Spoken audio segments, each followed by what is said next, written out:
मर्यादा, धर्म और प्रेम की अमर गाथा। यह कथा प्रारंभ होती है अयोध्या से। अयोध्या के राजा दशरथ को संतान का सुख नहीं था। उन्होंने पुत्रेष्ठ यज्ञ किया। तभी रानी कौशल्या को राम, कैकेयी को भरत और सुमित्रा को लक्ष्मण और शत्रुघ्न की प्राप्ति हुई। फिर कुछ सालों बाद एक दिन महर्षि विश्वामित्र अयोध्या आए और राजा दशरथ से बोले, राजा दशरथ, मुझे राम लक्ष्मण की आवश्यकता है। राक्षस मेरे यज्ञों को बाधित करते हैं। राम तो अभी बालक हैं राजन। राम बालक नहीं, वे स्वयं धर्मावतार हैं। फिर वन में राम ने ताड़का का संहार किया, राक्षसों को पराजित कर ऋषियों को यज्ञ की रक्षा दी। धर्म की रक्षा हेतु अधर्म का नाश आवश्यक है। फिर एक दिन मिथिला में जनक महाराज ने सीता स्वयंवर की घोषणा की।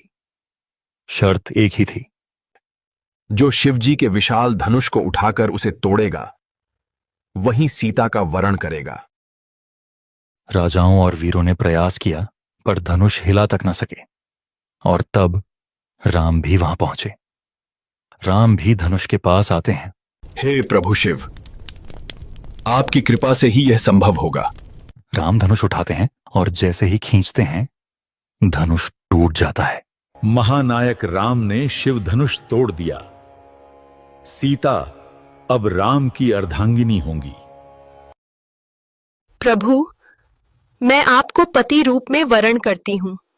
राम द्वारा शिव धनुष तोड़ते ही भृगुकुल के तेजस्वी परशुराम क्रोध से सभा में आए, आंखों में ज्वाला, हाथ में फरसा। कौन है वो जिसने भगवान शंकर के धनुष को तोड़ा?